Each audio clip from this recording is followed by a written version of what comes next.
warahmatullahi wabarakatuh. Waalaikumsalam warahmatullahi wabarakatuh. Apa kabar Nah Ibu?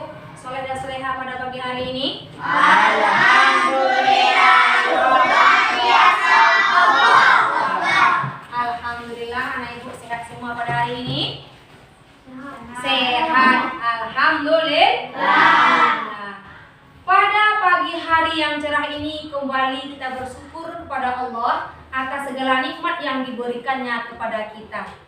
Tadi anak-anak Ibu ada pergi ke sekolahnya sarapan pagi dulu? Ada mandi pagi? Iya. Mau kita bernyanyi pagi dulu? Iya, mari sebelum belajar kita bernyanyi bersama untuk menambah semangat pagi kita. 1, 2, 3. Bangun pagi-pagi, gosok dia mandi, pakai baju rapi, tak lupa pakai kandasi. Mama, papa, aku telah siap ke sekolah. Ulang lagi. Bangun pagi-pagi, gosok dia mandi, pakai baju rapi, tak lupa pakai kandasi. Mama, papa, aku telah siap ke sekolah. Alhamdulillah, anak ibu semuanya telah bersemangat pada pagi hari ini. Ada tadi mandi paginya, Nak? Ada gosok giginya? Ada. Alhamdulillah. Untuk lebih berkahnya acara kita pada pagi hari ini, pembelajaran kita, mari kita mulai dengan berdoa dipimpin oleh ketua kelas. Yuk, bro. Hormat, bro. Let's go, bro. Baca doa sebelum belajar.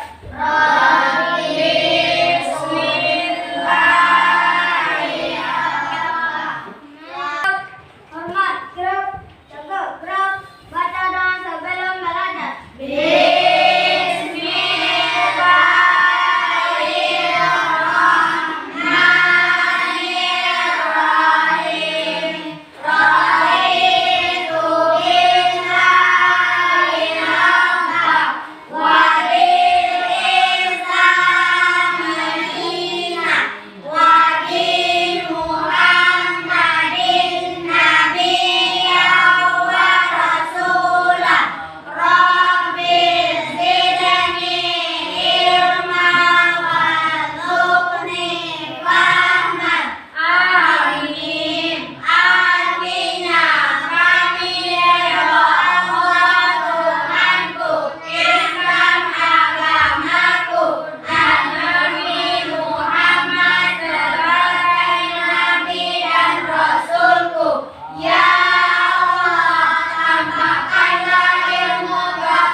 Setelah berdoa, literasi kita adalah ayat pendek surat Al-Tin. Pada pagi hari ini mari bersama-sama kita mulai dengan baca ta'awuz.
hari ini sebelum pelajaran kita mulai, Ibu ingin bercerita pula kepada kamu dulu.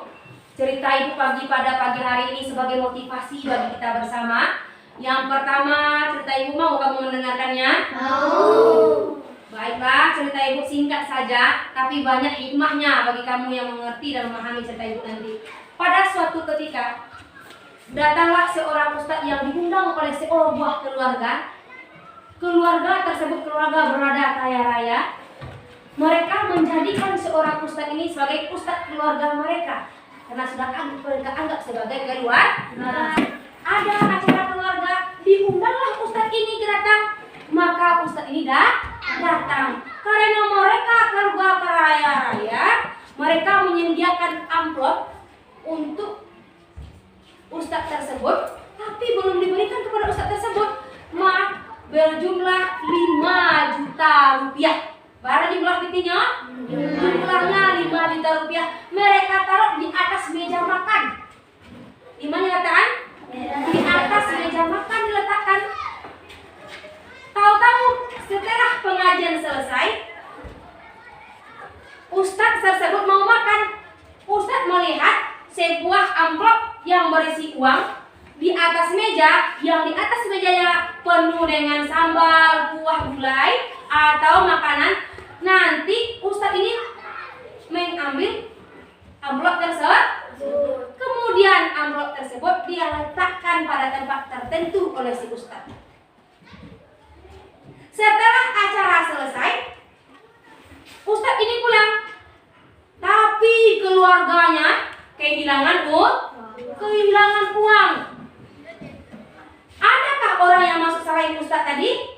Tidak. Mereka telah menuduh ustadz tersebut. Tidak ada seorang pun yang masuk selain ustadz. Pasti ustadz ini yang mencurinya. Maka setiap acara tidak lagi ustadz ini diundang datang. Tidak lagi ustadz diundang datang. Ustadz pun tidak apa-apa. Pada suatu ketika bertemulah yang si keluarga ini, ibu di keluarga tersebut dengan si ustadz. Apa dia bilang oleh ibu tersebut? Ustadz, tahu nggak ustadz? Kenapa ustadz tidak saya tidak undang lagi? Nggak tahu bu. Kenapa? Ustadz yang mencuri uang saya kan? Iya. Ustadz mengaku iya ya saya mencuri. Makanya saya tidak undang ustadz lagi karena ustadz telah mencuri. Ya, maaf bu, saya memang telah mencuri uang ibu, tapi saya letakkan dalam Al-Quran yang terletak dalam lemari ibu. Tersentaklah ibu yang telah memfitnah ustadz. Memang ibu tersebut sudah berapa bulan ini tidak ada baca Quran, Quran. Makanya sontak ibu ini pulang, pergi ke rumah, bergegas pergi ke rumah. Kemudian dia lihat uang tersebut masih utuh di dalam Al-Quran tersebut. Apa kata si ustadz? Saya memang mengambil, saya letakkan dalam Al-Quran karena pada saat makan meja sangat kotor sekali. Saya khawatir uang ini nanti basah kena air atau hidangan yang ada di atas meja. Jadi apa kesimpulannya? Apa sih kesimpulan kita pada hari ini? Jujur. Apa hikmahnya dari cerita ibu? Tidak boleh memfitnah orang. Bagus sekali Andres. Pembelajaran kita pada hari ini yang menjadi motivasi kita adalah tidak boleh langsung memfitnah orang. Kamu tidak boleh berprasangka buruk. Tidak boleh berprasangka buruk. Tidak boleh menuduh orang sembarang. Iya. Mau anak ibu jadi anak yang soleh dan soleha? Maka biasakanlah kita untuk selalu berprasangka baik. Apa akibatnya tadi? Ibu tadi jadi menjadi malu. Pada pembelajaran lalu telah kita pelajari tentang nama-nama kitab Allah. Mari kita nyanyikan bersama. Musa, Zabur, Nabi Daud, Injil,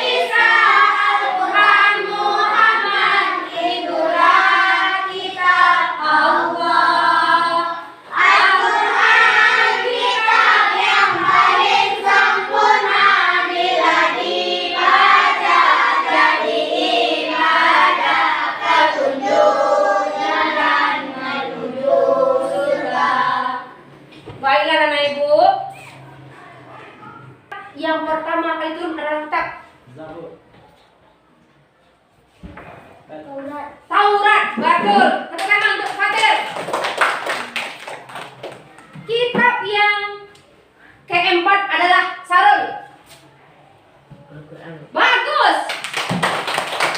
Tika. Kepada siapakah Al-Quran itu diturunkan?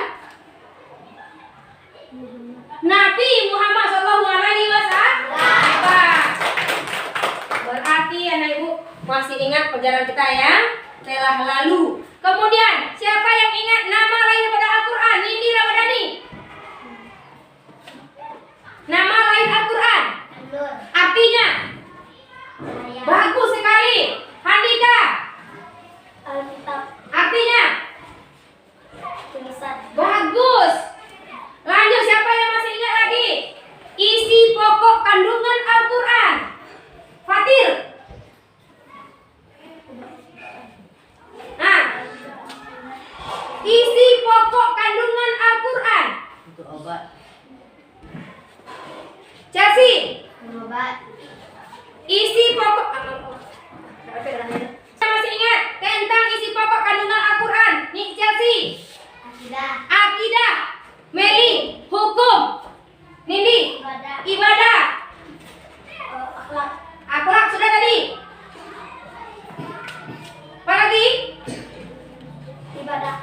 Berisi tentang ilmu ilmu pengetahuan. Baiklah anak ibu, kita pada hari ini telah mengingat pelajaran yang telah kita lalui. Sekarang untuk pembelajaran kita pada hari ini, yang menjadi tujuan pelajaran kita pada hari ini adalah setelah kita belajar dua pertemuan sebelumnya, pertemuan kita yang terakhir kamu dapat yang pertama mengimplementasikan adab membaca Al-Quran. Yang kedua, setelah kamu nanti berdiskusi, mendengarkan materi dari ibu, menonton video dari ibu, kamu dapat mendemonstrasikan, menyimpulkan hikmah beriman kepada kitab Allah. Kemudian, kamu nanti buktinya kamu mengerti dan bisa, kamu akan mendemonstrasikan nanti ke depan kelas nama-nama kitab Allah beserta Nabi dan Rasul pembawanya. Bisa kamu nanti? Bisa. Iya. Kemudian, yang keempat, kamu bisa menguraikan apa makna diturunkan kitab Allah kepada kita. Sebagai apa kitab Allah itu kata ibu? Pedoman hidup dunia akhirat. Jadi inilah yang menjadi tujuan pembelajaran kita pada hari ini. Untuk lebih lanjutnya kamu pada hari ini materi ibu, mari dengarkan penjelasan ibu berikut. Buka up. Sebelum materi ibu sampaikan, ibu ingin mengadakan pretest dulu. Pretestnya soalnya ibu berikan melalui link yang telah ibu kirimkan melalui WhatsApp kamu. Sudah kamu terima? Sudah. Ya, silakan kamu kerjakan.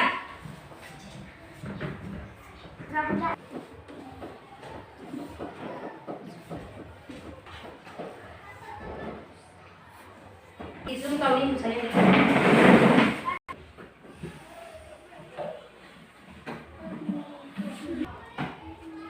Materi kita pada hari ini,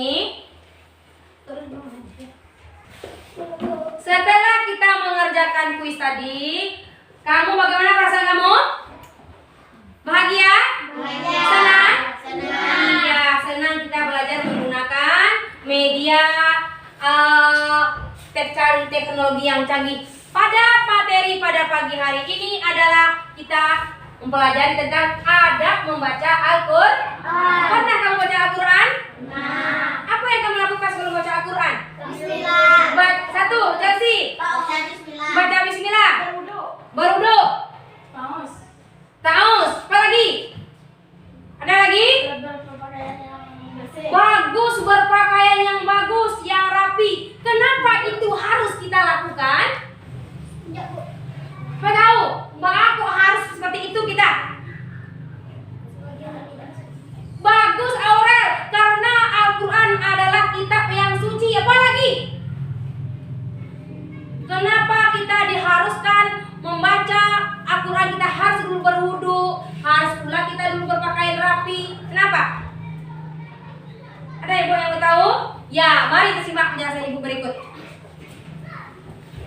Ini adab membaca Al-Quran. Perhatikan Yuda. Adab membaca. Tahu kamu itu adab? Tahu. Apa itu adab?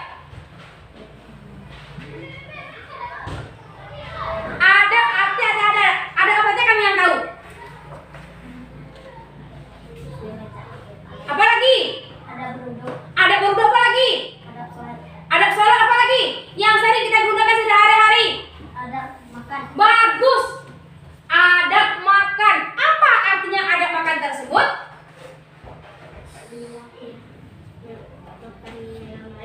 Apa yang makan dengan baik? Apanya yang makan dengan baik? Apanya namanya itu?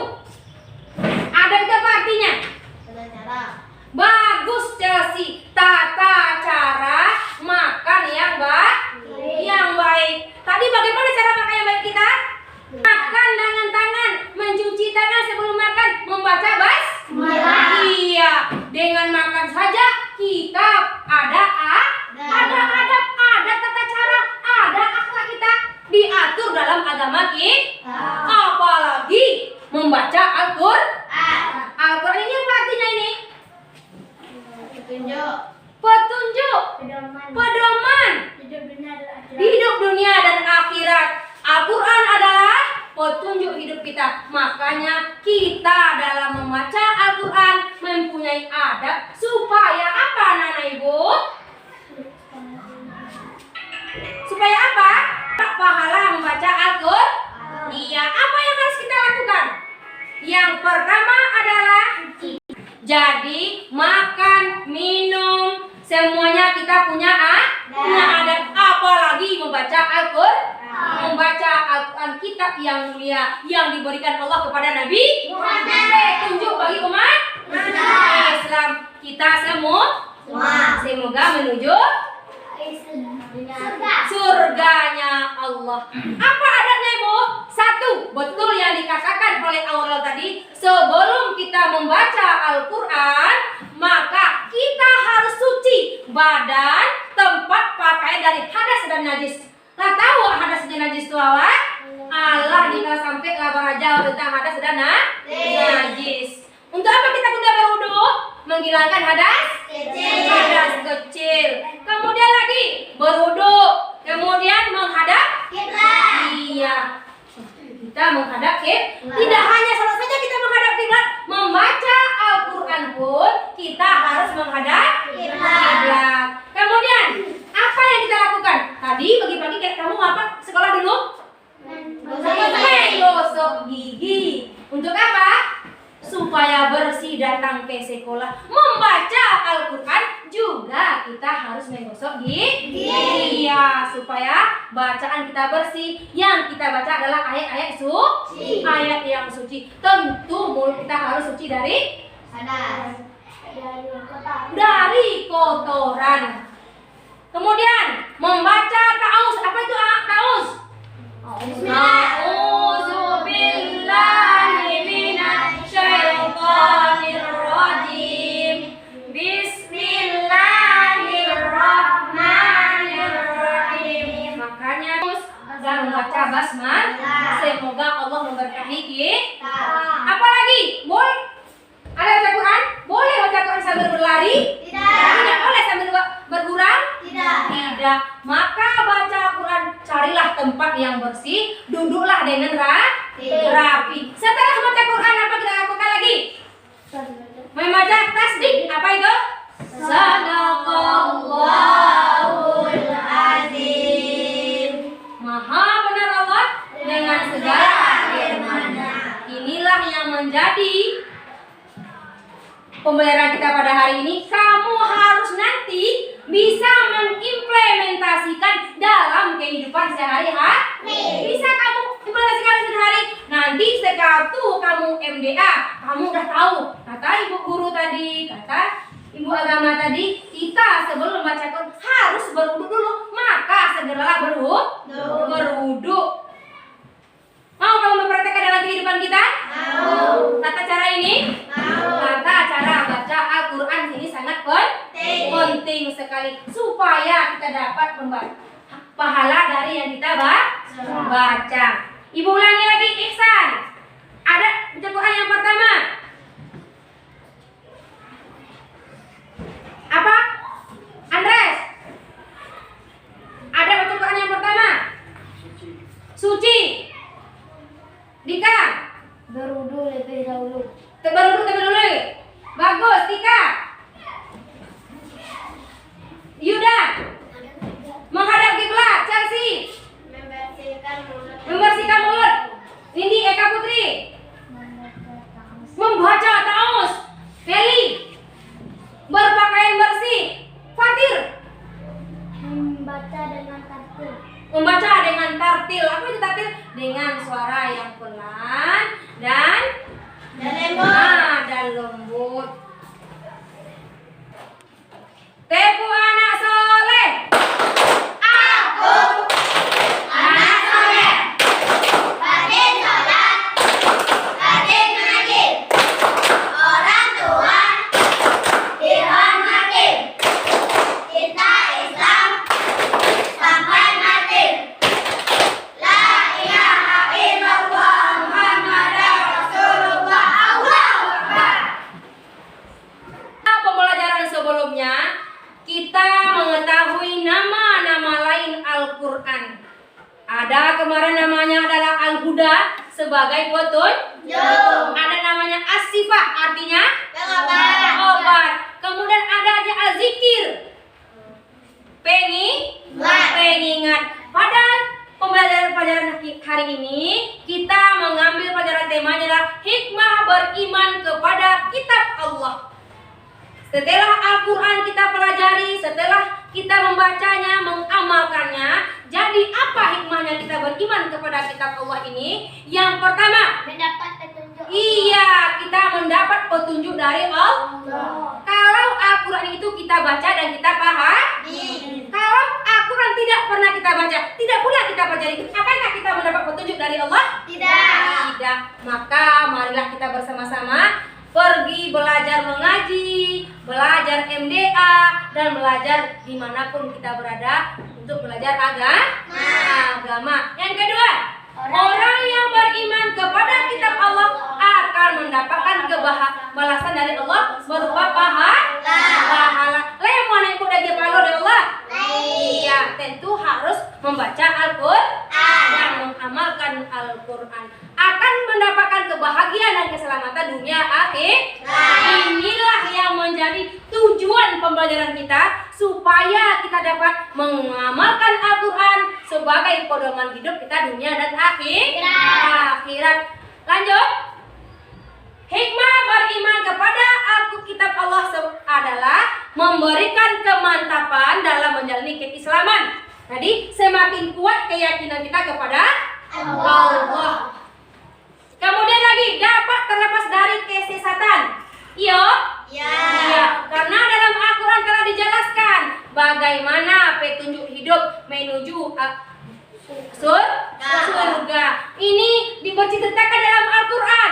Al-Quran berisi pelajaran tentang orang-orang terdahulu yang tidak mau mengesahkan Allah, akhirnya Allah hancurkan. Ingat kisah Nabi Lot?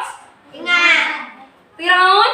Ingat. Bagus. Itulah contoh-contoh orang yang tidak mau patuh dan tunduk kepada Allah. Mereka sesat, mati dalam kesesatan. Makanya Al-Quran jadikanlah pedoman. Kemudian menjadikan manusia tidak kesulitan dalam kehidupannya, tentram, damai, dan sejahtera. Khususnya Al-Quran. Iya. Al-Quran sebagai sifat. Apa itu sifat? Obat bagi tubuh kita, obat bagi hati kita, obat bagi pikiran kita. Maka marilah kita bersama-sama selalu membaca Al-Quran. Jangan tinggalkan Al-Quran. Pada zaman sekarang Ibu, lebih cinta lagi kamu dengan HP daripada Al-Quran. Quran. Kalau HP tentu di mana letaknya, tapi kalau Al-Quran letak dalam lama. Mau kamu setelah ini kita seperti itu? Tidak. Lanjut, mendapatkan ilmu pengetahuan. Iya, pengetahuan Al-Quran itu? Seperti pelajaran yang lalu telah menceritakan bahwanya B.J. Habibie membuat kita lagi mengamalkannya. Banyak sekali ilmu pengetahuan yang ada dalam Al-Qur'an.